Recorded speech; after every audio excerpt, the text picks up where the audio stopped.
guys, welcome back to Amalgamated Moi, and welcome to another History Explained video. Today we will be talking about Marquis de Lafayette. Gilbert du Moutier Marquis de Lafayette was a French nobleman and military officer who played a major role in the American and French revolutions. Lafayette was born in the central southern province of Auvergne in 1757. At the age of 11, Lafayette began studying at the University of Paris, and continued his family's long line of military tradition. While training in the city of Metz, Lafayette met Commander Charles-François de Broglie, who discussed with Lafayette the ongoing revolt in the British colonies. Lafayette despised the British for killing his father in the Battle of Minden during the 7 Years' War, and wanted to assist the American cause to diminish British power. When Lafayette heard that the French were sending troops to assist the Americans, he demanded to go with them, and in December of 1776, Lafayette enlisted in the French army as a major general. However, when the British threatened war against the French, no troops or aid were sent. However, Lafayette persisted and instead bought a ship and traveled to America, landing in South Carolina in June of 1777. After offering to serve without pay, Lafayette was made a major general by the Continental Congress, and he first saw combat in Pennsylvania, where British General Howe planned to take Philadelphia.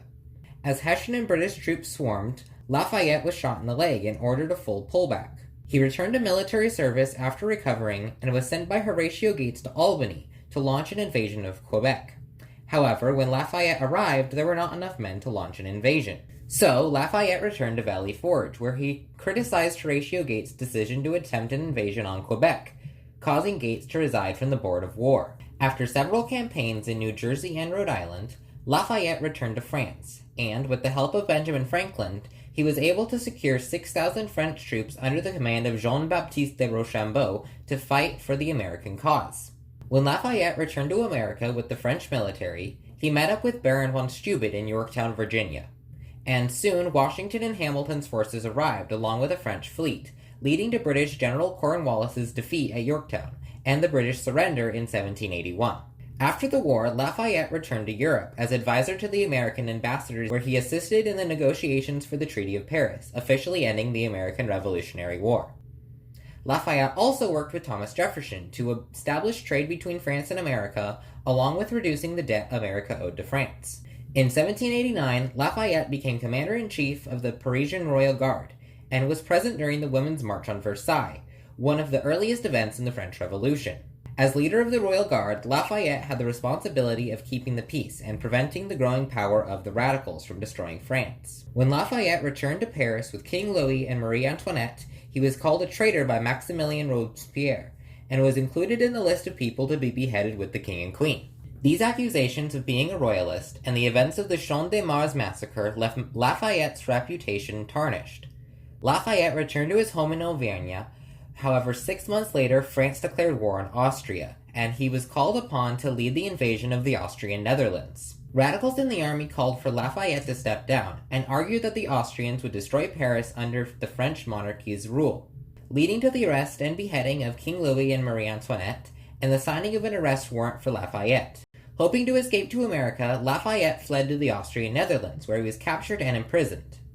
And after 5 years of imprisonment, General Napoleon Bonaparte was able to negotiate Lafayette and other French prisoners released. In 1800, Napoleon restored Lafayette's French citizenship and returned Lafayette's properties, where he stepped away from politics, even turning down a request from Thomas Jefferson to be the governor of the newly American-owned Louisiana.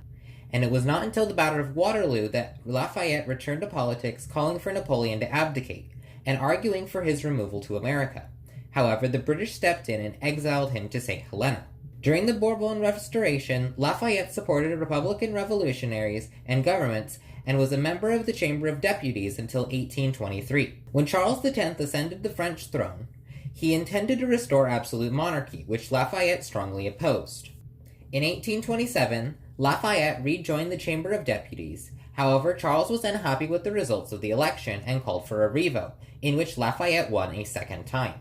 In July of 1830, French King Charles X signed the Ordinance of St. Cloud, which dissolved the French legislature, excluded the middle class from voting in French elections, and suspended the freedom of the press. The following day there were riots throughout all of Paris, and Lafayette was made head of the newly restored Royal Guard, and told to keep the peace. When Lafayette refused to work with the king, Charles abdicated.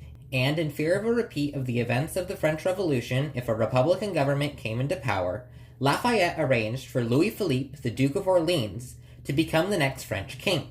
Lafayette kept his position as head of the National Guard for 6 months, until the reformed legislature voted him to abdicate, which he willingly did, bringing Lafayette into retirement. In 1834, Lafayette collapsed from pneumonia, and was bedridden until his death on the 20th of May, 1834, at the age of 76. Lafayette was given a French military funeral, and President Andrew Jackson bestowed Lafayette the same honors bestowed on Washington after his death.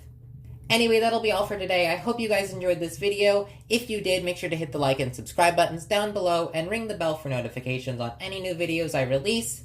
I'll see you guys next time. Goodbye!